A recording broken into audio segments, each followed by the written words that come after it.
launch our 5th year of Brookings lectures. So we have a great talk. We always try and, I'm Bill Brown with Brookings Mountain West, by the way. So we always try and have topical lectures, but when you schedule these months in advance, sometimes that's a little difficult, but we succeeded tonight, if only because of what's going on up in Carson City, talking about the Tesla Motors deal and the ongoing discussions about a UNLV medical school, talking about a skilled workforce, couldn't be more appropriate. So we're happy to have colleague Johnathan Rothwell here from Brookings. Johnathan was here a year ago, I guess 51 weeks to be totally accurate, and talking about the hidden STEM economy, where he presented some new Brookings research on just what STEM jobs are. And STEM is an acronym for science, technology, engineering, and math. And so this is sort of a follow-up on his work from there. He's going to give you a national picture and also drill down a little bit on Nevada. And he'll speak for a while, and then we'll have a few minutes for questions. I'll be back down to see you then. I can let you know, for you note takers in the audience, we'll have his PowerPoint up on our website tomorrow, so don't hurt yourselves taking notes if some of his data is a little intense. And I'll now just turn it over to Johnathan. Okay, thanks so much, Bill. It's a pleasure to be here again. It's always a fun place to visit, and it's great to be here for another year. So as Bill mentioned, I've been doing a lot of research on the STEM labor market, and what I'd like to do is start by giving you a bit of background as to why I think this matters as a research topic and a public policy topic, and then go into a little bit about how I have defined STEM occupations in my research, and then talk about the national labor market, and then, as Bill mentioned, the Nevada labor market, before concluding with some public policy thoughts that I hope will spark a conversation that we can have together. So here's a quick little diagram that I put together today on why STEM matters. So if you go to the bottom of this little chart, STEM knowledge is sort of a foundation for a lot of important things. Innovation, and it leads to innovation and entrepreneurship. So about 90% of patented inventions are developed by someone with a bachelor's degree in a STEM field. And if you look at the founders and CEOs of tech companies, they're disproportionately educated in a STEM subject. And then that innovation and entrepreneurship leads to cheaper and higher quality goods and services. So for example, an Apple IIe computer in 1983 in today's dollars would cost $3,300. Of course, you can get an iPhone or Samsung or Nokia smartphone with dramatically more computing power, the functionality of a telephone, and a whole array of apps in an ever-increasing library for a small fraction of that cost today.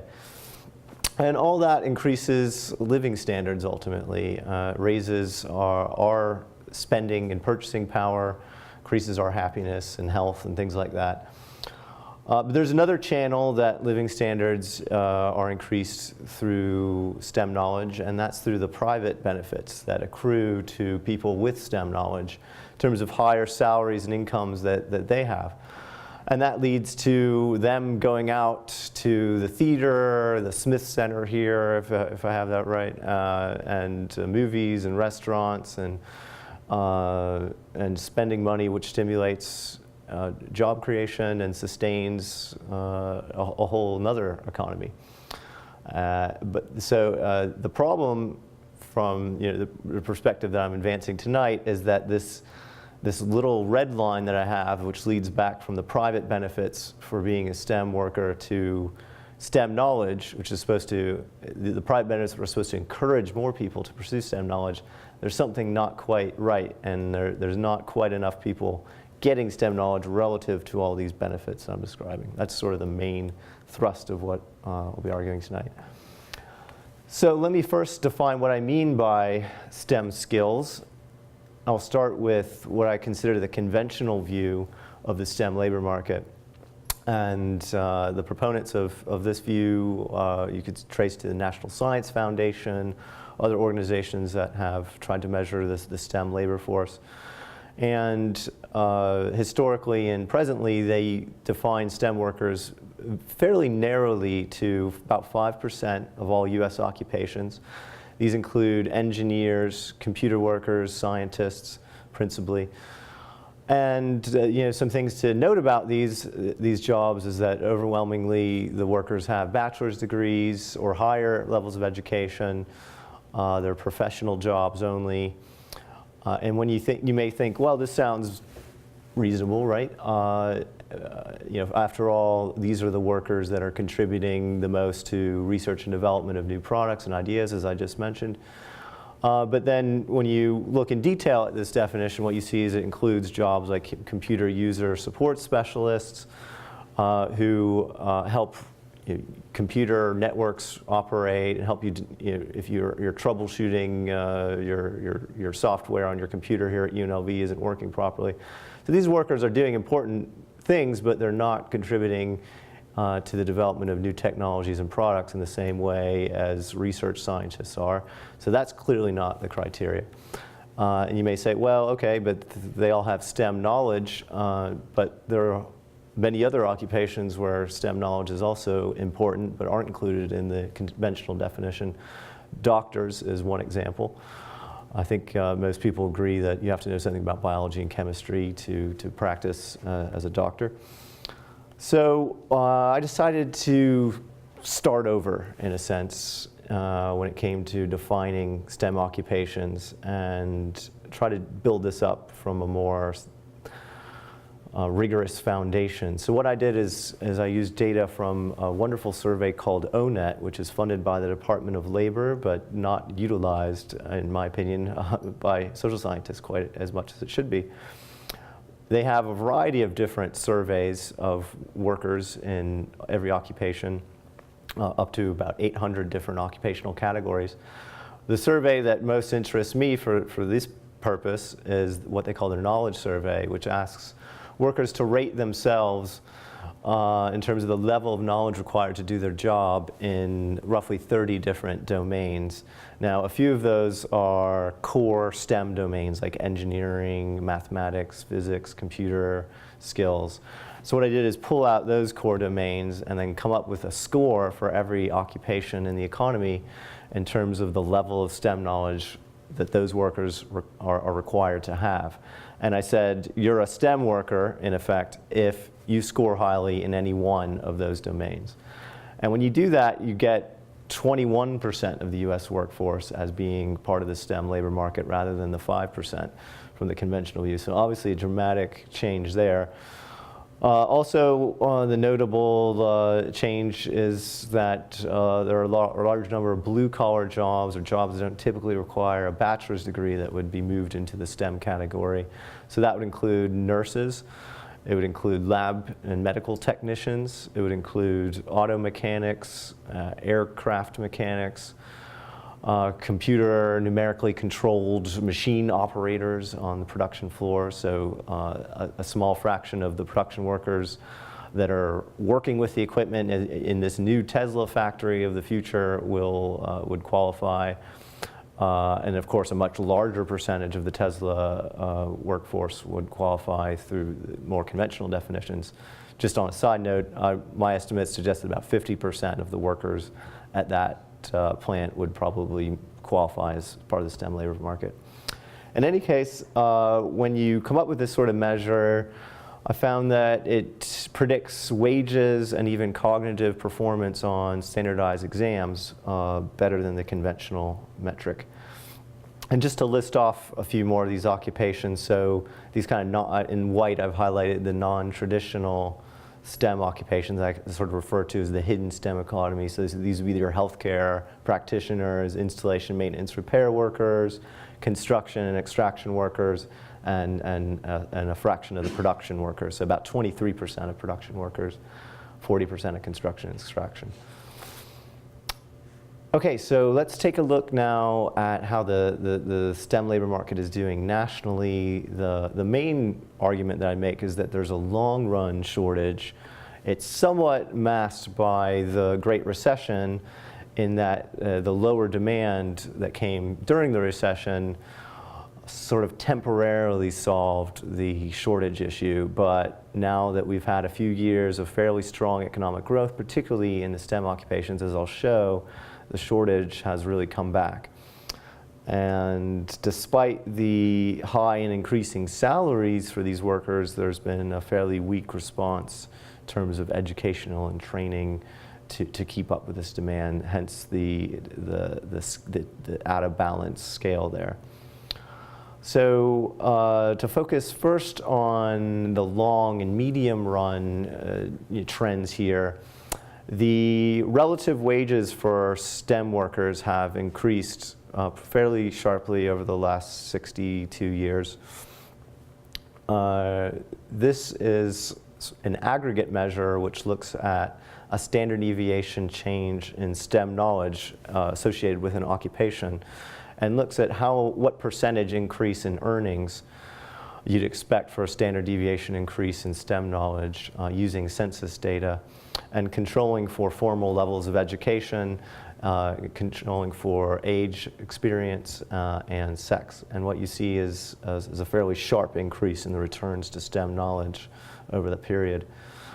And then if you look at a shorter period, going back to 2000, and just look at some of the core STEM professional occupations, what you see is modest but significant wage growth for the median worker. So to be clear, it's about 8% for computer workers, 7% for healthcare practitioners, 5% for scientists. But when you compare it to all occupations, there has been zero growth. So they're still pulling away. They started with higher salaries in 2000, and they're higher still in 2013. And then to even drill down more narrowly to software developers as a very specific occupation, using historical census data, you can trace software developers as an occupation back to 1980.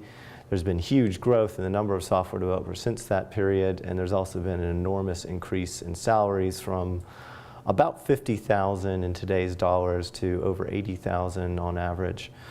And today, software developers is the most in-demand occupation advertised online. And by the way, the increase since 2000 has been 26% in salaries, the average salary.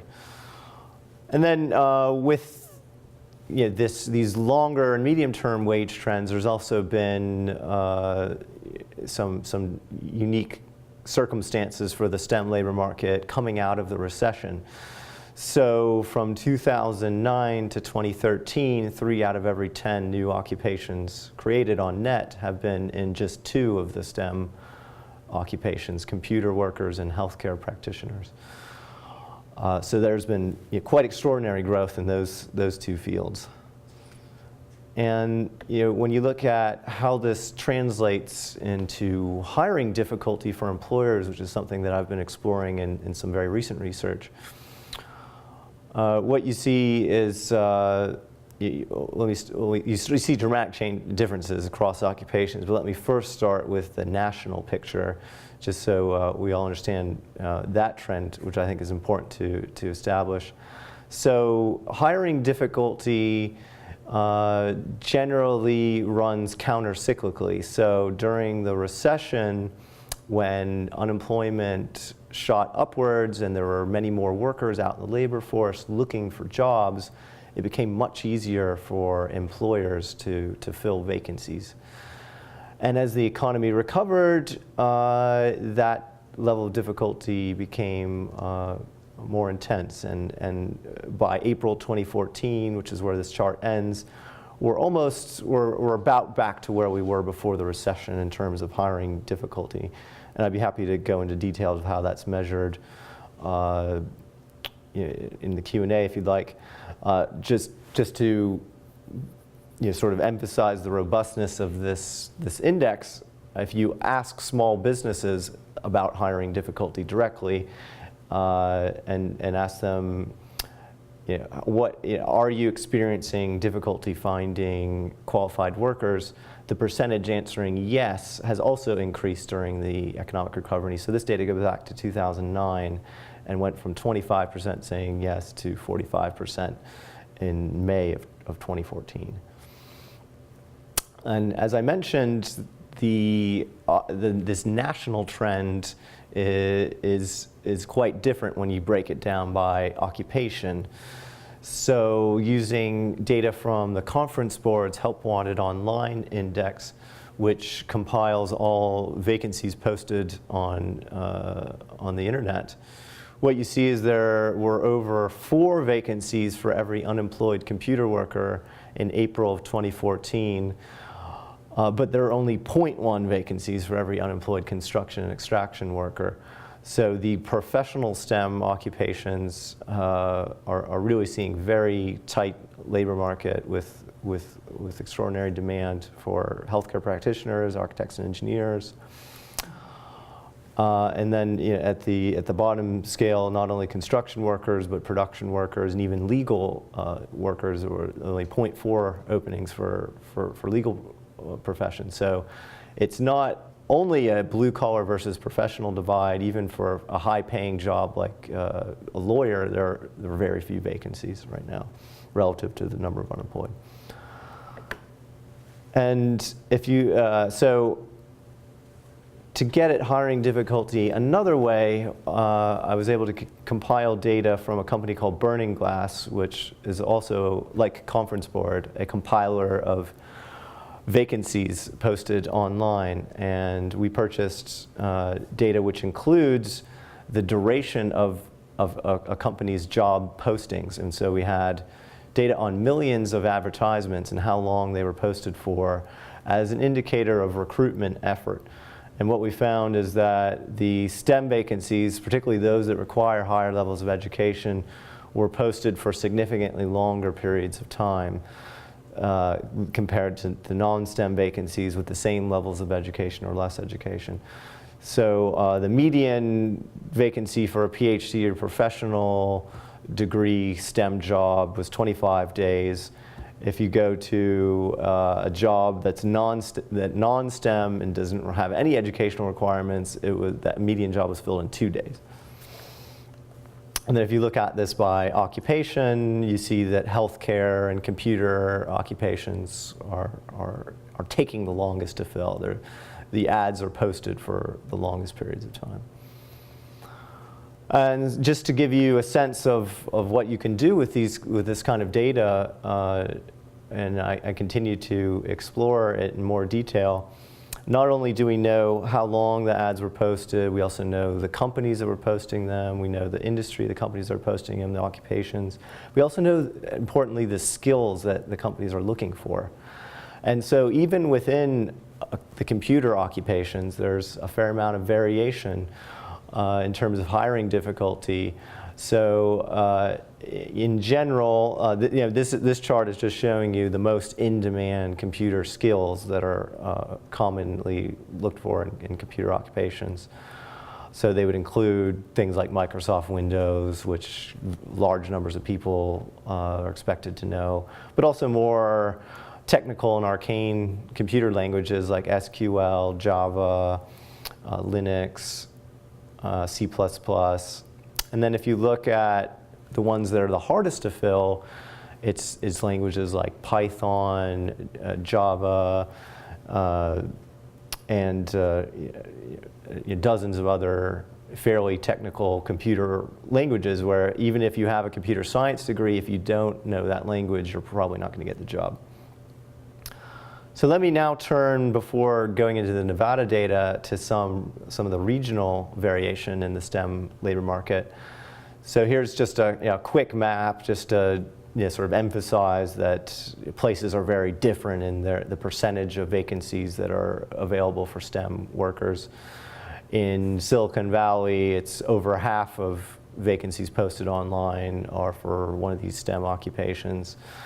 But it's even 30% in sort of the bottom, more least STEM-oriented economies. And that's in large part because healthcare jobs are in huge demand in almost every metropolitan area. But an important point I want to raise is that hiring difficulty depends very much on the regional labor market.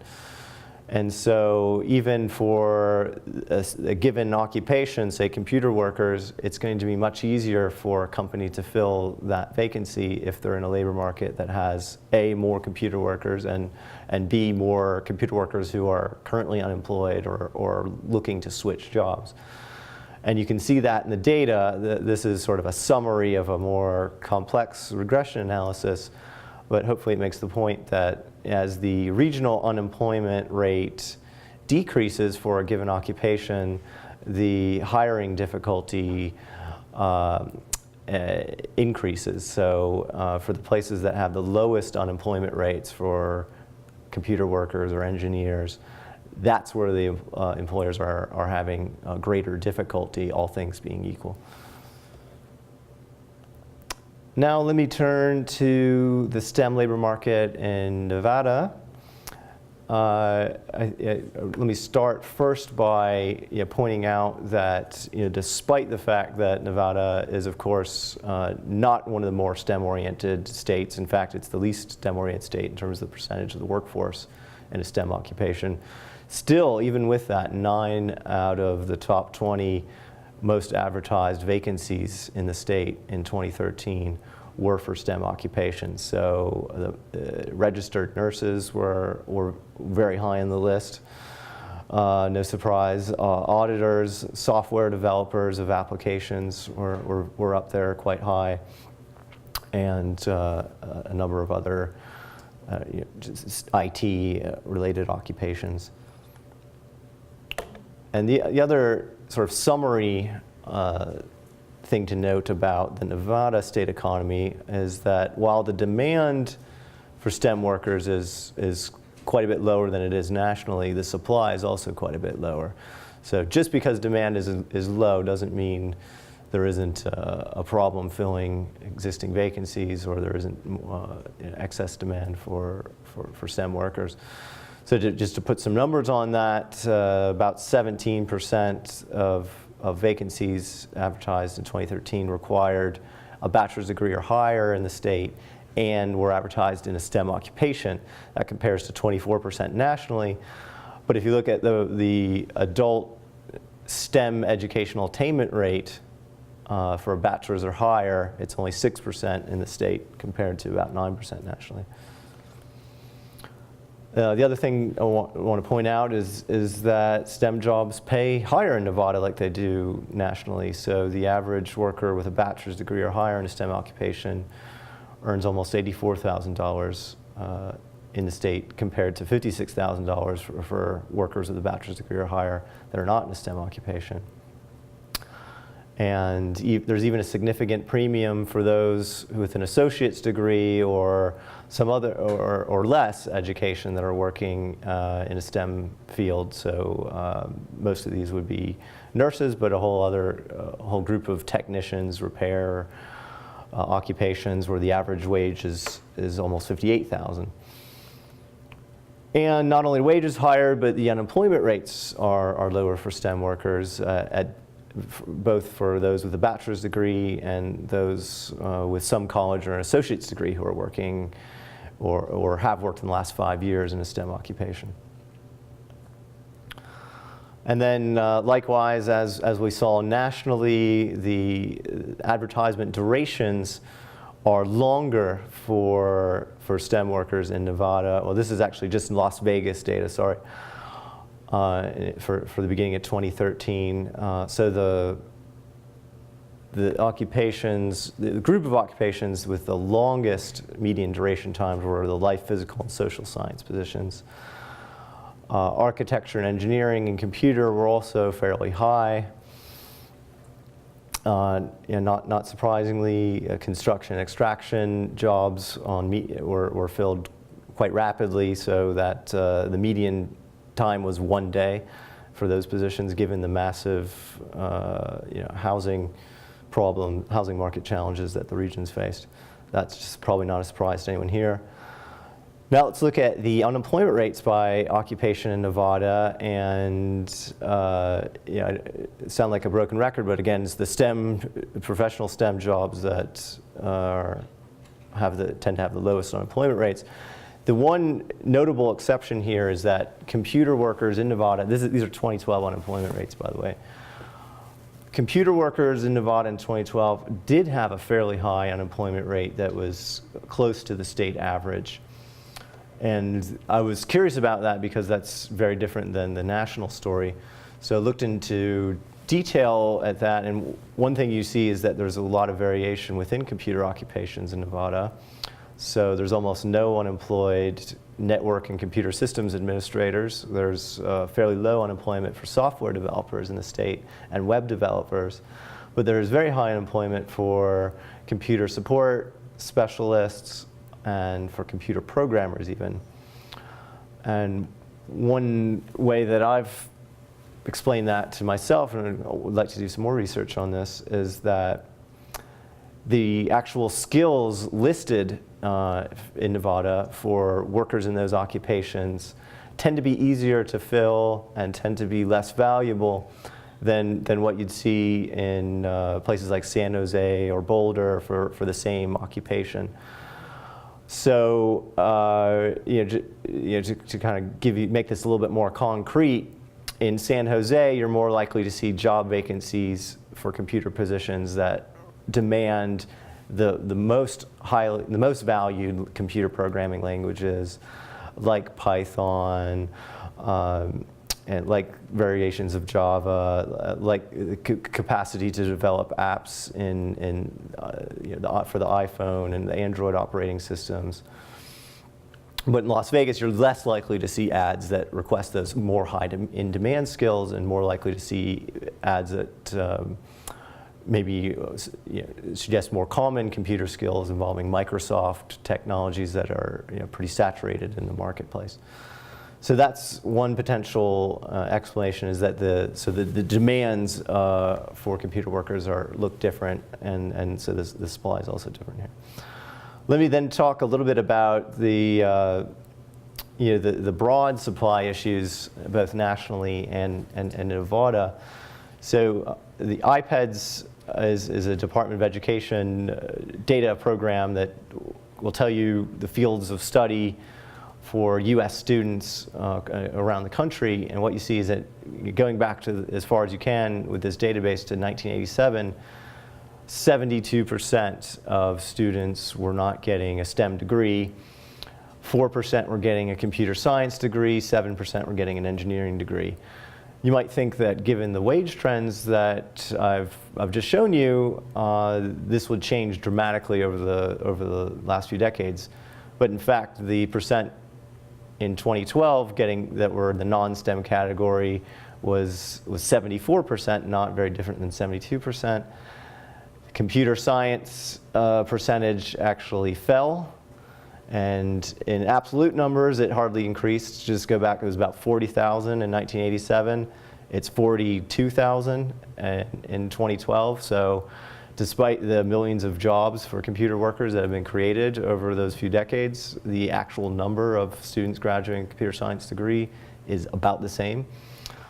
And if you look at the percentage going to engineering, it also has fallen from 7 to 5%. So the gains have been for biology and some of the health professions, and naturally as the demand for healthcare practitioners has increased.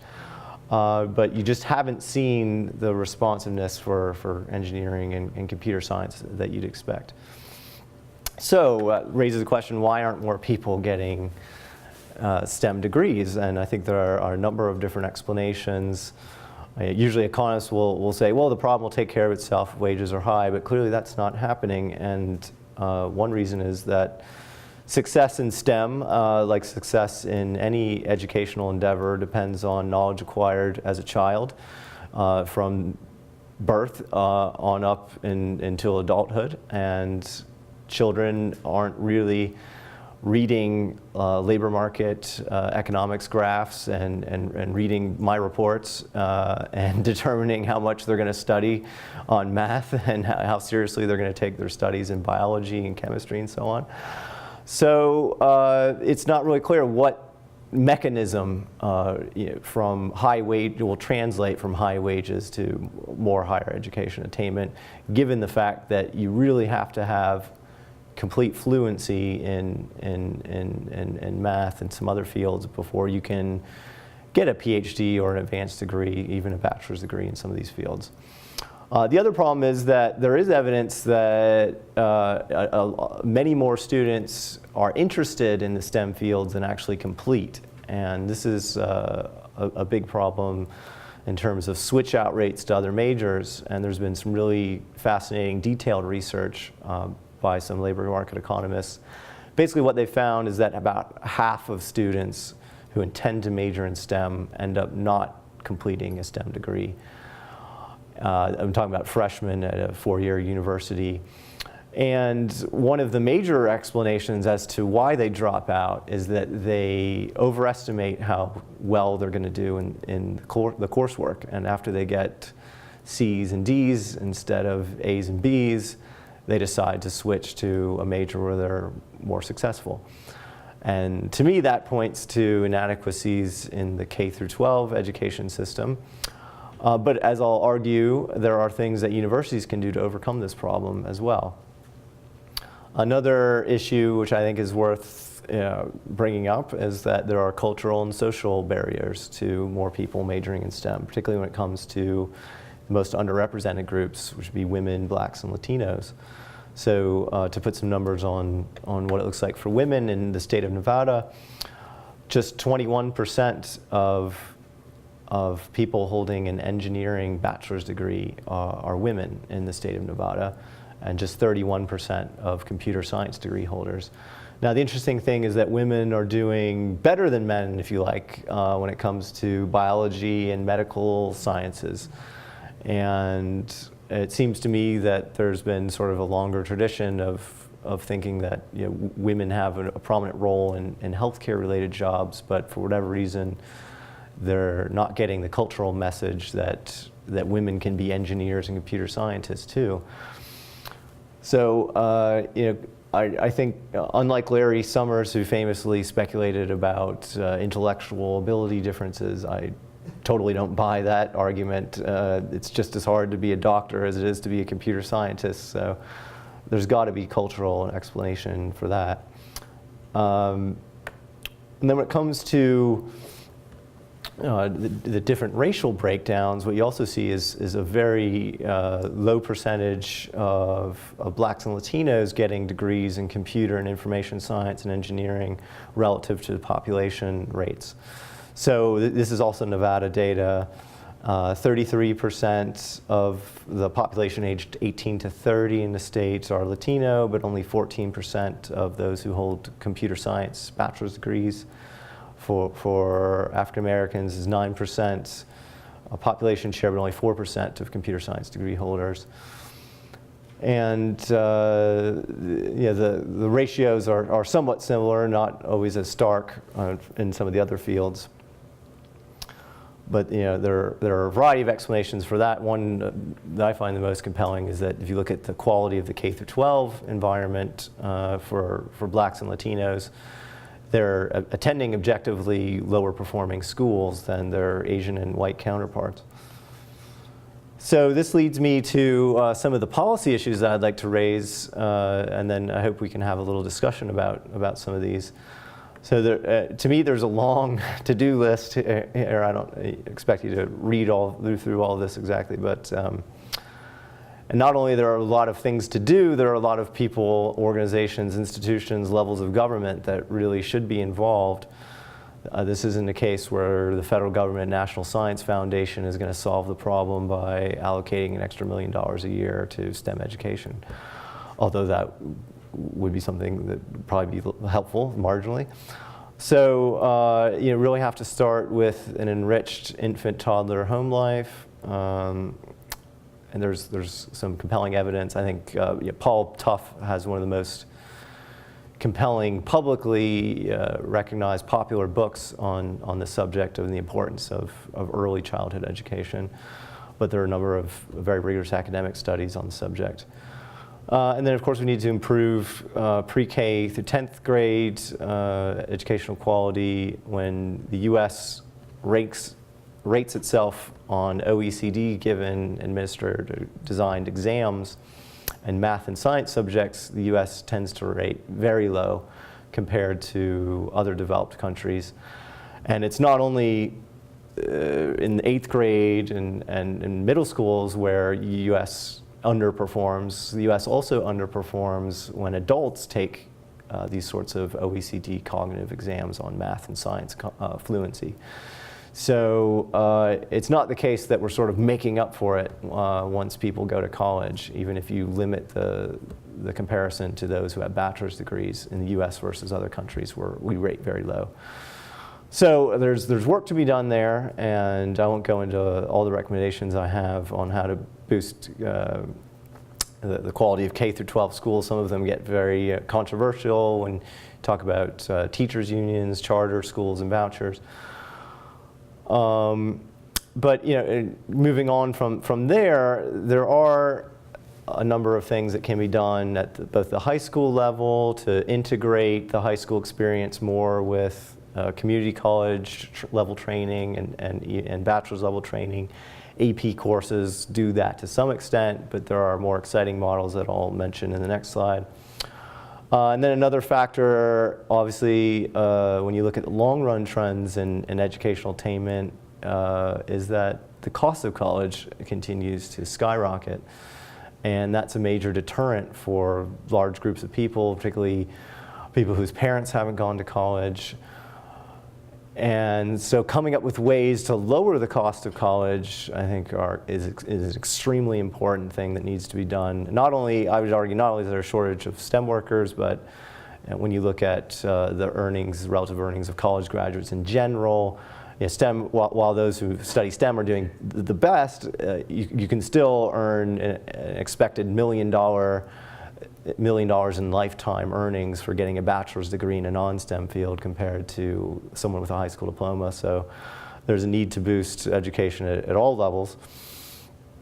And then I think this country also needs to improve its adult training in a variety of ways, and that mostly runs through the community colleges. For example, there's very little information when you're sort of comparing community colleges and to the relative value that they offer. We've got a number of metrics and ranking systems to distinguish the most selective and supposedly best universities from others, but we have really no information on community colleges that is widely available in terms of how students do after they finish. That can be used to help someone decide, should I take free online classes on a MOOC, or should I enroll in Kaplan or DeVry, one of these for-profit schools, or Phoenix, or should I go to the College of Southern Nevada or a community college that's outside of my city.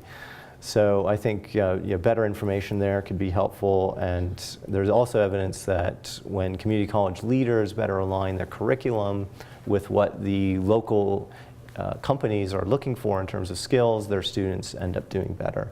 So that's also something that a lot of community colleges can improve upon. So let me just quickly wrap up by going through a brief list of some of the things that are working to solve the problem of a STEM shortage.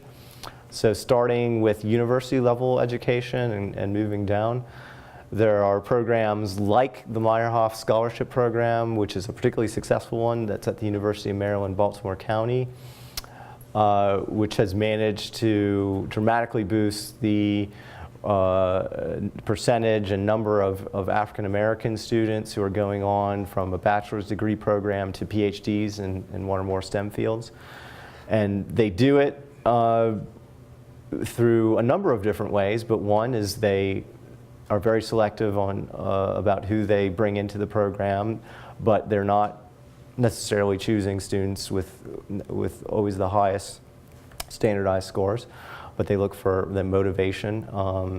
But I think even beyond that, they offer free tuition, which is obviously hugely important and makes it much easier for students to stay enrolled when they're not taking on large amounts of debt. They also provide tutoring services. They provide a summer bridge program, so students who are coming in maybe feeling uncomfortable about the quality of their calculus education in high school can get up to speed over the summer before they enroll in their college level calculus course. So those sorts of things are really mechanisms that any university can do. There are others on the list too that that program and others like it use that have been very effective. And at the community college level, there's an analogous program that the City University of New York, the CUNY program, runs through 6 of its community colleges. It's called Accelerated Study and Associates Programs. The acronym is ASAP. And like the Meyerhoff program, but at the associates level, it provides either free tuition or will match whatever your federal, will fill in the gap between your federal funding for low-income students and what you need to survive and pay for your books and rent and so on. So not only does it do that, but it also schedules the courses in such a way to accommodate people who may be working or who have children, so they can take their courses in one block of time and not have to leave campus, deal with childcare issues, and then come back. They can have a dedicated period of time where they're focused on their coursework, and they can take care of whatever else they need to, whether it's a part-time job or what have you, in the evenings or in the mornings. And they've been amazingly successful. So the typical graduation rates on-time graduation rates from a community college associate's degree program that caters to urban low-income students, as this one does, is about 20%, slightly over 20%. They're able to get 50% or higher graduation rates consistently using these sorts of mechanisms. So community colleges and universities can't, while it's true that K through 12 could do better, they can't use that as an excuse as to why graduation rates are low, because there are things that they can do that are proven. And then at the high school level, there's a model that I find particularly attractive that Virginia Beach Public Schools use, where they partner with one of their local community colleges and they allow students to take classes there during their junior and senior years for course credit, and they can actually get industry certifications in a variety of STEM-related subjects and fields while they're still in high school. And the anecdotal evidence that I've heard from administrators of this program tell me that the students are getting very lucrative job offers straight out of high school because they've completed these technical certifications that employers value. And of course, many go on to get associate's degrees, which they've already sort of started by doing this, and many go on to get bachelor's degrees or even PhDs, but value the technical knowledge that they may have gotten while enrolled in high school. And then just quickly on elementary and middle schools, there's increasingly strong evidence that teacher quality really matters and that low-income students can succeed and do very well in high-performing public schools, whether they're charter or otherwise. And there's also some very strong evidence that when students are moved into high-quality private schools through a voucher system, they can also do quite well, even coming from very low income backgrounds and backgrounds that would be predictive of high rates of dropout or low test scores. And then finally, there's some evidence on early interventions, which are increasingly interesting. And if you attend my colleague at Brookings, Richard Reeves' talk, he'll probably tell you about some of the interesting work that's being done in sort of early childhood education to increase economic mobility. But with that, I'd like to stop and turn it over for questions or discussion. Really appreciate you coming out tonight. If you have any specific questions for me or want to talk more about this, my email address is listed here on the slide. And if you want to read about some of the papers and research projects that I've mentioned here tonight, here's the titles of those reports and the URLs. Thanks very much.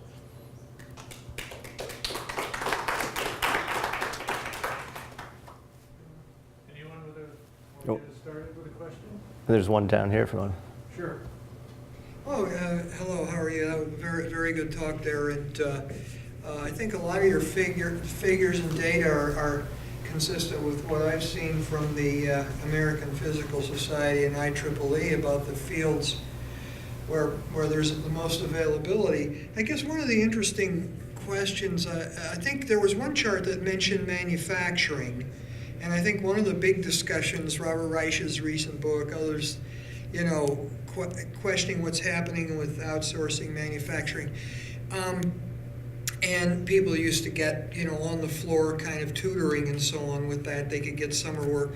So I didn't see anything specific there, but have you noted anything in associations with changes in manufacturing and evolution of that over time with what's going on? Absolutely. So the major change in manufacturing has been basically since 1980.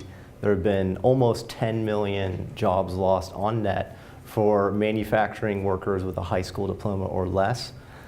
But at the same time, there's been about an increase of about 2 million jobs for manufacturing workers with some college or bachelor's degree or higher. So what you see is that the industry is upskilling in some very interesting ways. America is no longer has the large factories with relatively unskilled entry-level production jobs.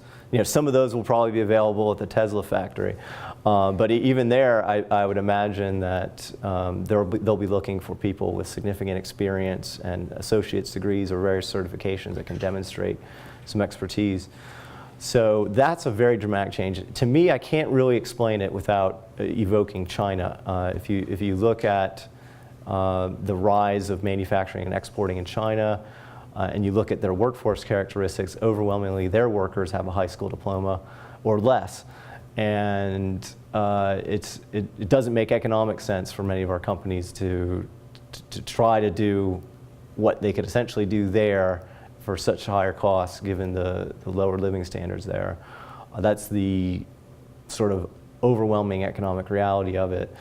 You also raised the issue of training, though, which I think is very important. A lot of people are arguing that companies don't do as good a job of sort of onboarding people like they used to. I think part of the problem there is also that the demand for college level skills has increased so much that really, there just aren't as many entry-level positions for people that don't have any formal skills or certifications.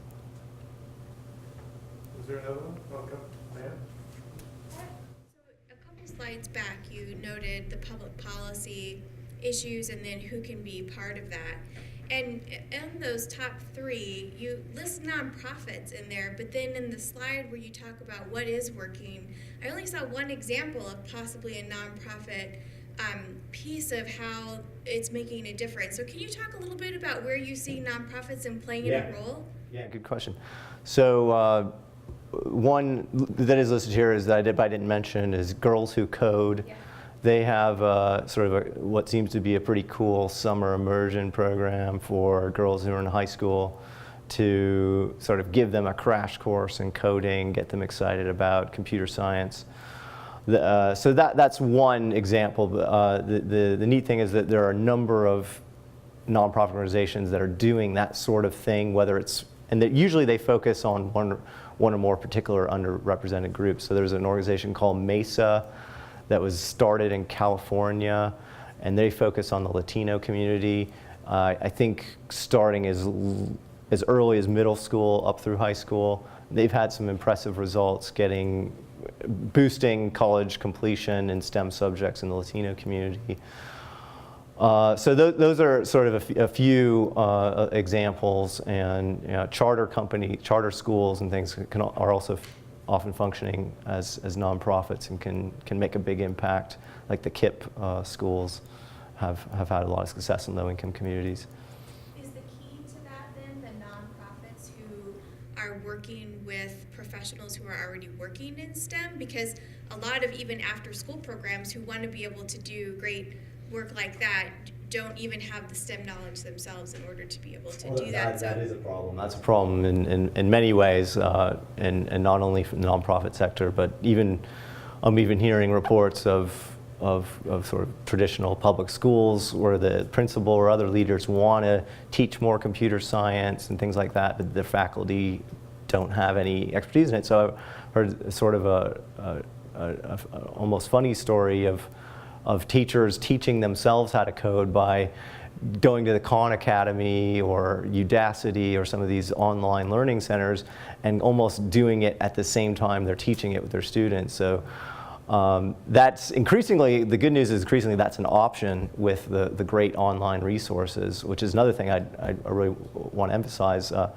Udacity is one that's sounds really interesting to me, because not only can you take an online course that's organized by industry professionals, like affiliates of Facebook and Google and so on will help create the classes, and you get a great teacher, but you can also prove some competency at the end of the process by taking an exam and getting some kind of certification. So I think for online courses and for a lot of other reasons, that ending certification is going to be increasingly important, and people are going to have to figure out how to make that more and more credible. One more? Yeah, well, in order to meet the growing demand from the STEM-related industry, well, I think that we can discuss at least 3 different types of ways to boost the supply of the workforce in STEM industry. For instance, like the first one, you mainly focused on workforce development nationally or regionally, but there can be 2 other ways that we can discuss together. For instance, like workforce retention at the national level or the regional level, the state level. And secondly, there can be another one like workforce attraction. So at the national level, EBT expansion for the foreign national STEM major students or any other H-1B visa-related immigration reforms or the policy that has some certain types of intention to retain more of those STEM workers. But have you ever touched any policy implication at the regional level, at state level, for instance? Because state of Nevada is a good example, because if we have very weak infrastructure or educational foundation to boost this locally grown STEM industry workers, and at the same time attracting from the other states, relatively smaller the jobs or employment opportunity in the STEM-related industry. That's the problematic area at the state level. I totally agree with you. I've done a little bit of research on H-1B visas. My colleague Neil Ruiz, who will I think be here sometime soon, at Brookings, has done a lot of research on that and just came out with a report looking at what subjects foreign students are focusing on and pointing out the very large number that are finishing STEM degrees. And he and I wrote a paper basically showing that the wages of H-1B workers tend to be quite high, suggesting that they are filling a very valuable need on behalf of employers. Certainly when you look at the occupations that generate the most H-1B requests, it's overwhelmingly computer occupations. So there's certainly a sort of a hunger out there on behalf of companies to fill these vacancies, and despite the administrative burden of having to fill out the H-1B paperwork and actually pay the few $1,000s to generate that, a number of them are going that route. So I do think it's an important part of this. I'll just mention the report that Johnathan referred to actually showed Las Vegas ranking quite high, which we don't always do. But it's foreign students who come here for an education to UNLV, and while the most students don't come here in the STEM disciplines as they do to other universities, they come here in the business category. And in the business category, this survey, it would include our hotel college. So our very successful hotel college attracts students from around the globe to come and learn, and with this great incubator of the Strip. And it's also successful in retaining those students in jobs here. So we have a successful example that hopefully, to take your point, we can replicate in some other fields as we expand the economy and have those jobs for people to come here for. But when we actually narrow down to STEM-related industry, Right. yes, we try to replicate this type of successful case from tourism industry or casino industry or hotel-related industry here in Las Vegas. But what I always think of, like, if we can expand the boundary or try to find a way to diversify our regional economic structure by expanding this IT-related industry plus this tourism industry so that we can combine, try to find some common area between those two industries, and it will be a great opportunity for our graduate students and at the same time. That circular argument about educating our young people to fill the jobs that are there in our economy, but having the jobs in our economy for those people to apply their education to. We are approaching the hour, so I'm tempted to stop, but Johnathan will be here if you still want to have a question. Thank you very much for coming. We'll be back here in 2 weeks, almost. It'll be a Tuesday, though, instead of a Wednesday, if you can join us. Johnathan mentioned Richard Reeves will be out to talk about a related topic on just how the reality or the myth of the American dream, so to speak, is available to young people today, and how much social mobility there is in being able to move up the economic spectrum in our society. So it'll be another interesting talk. Thanks very much. Hope we see you then.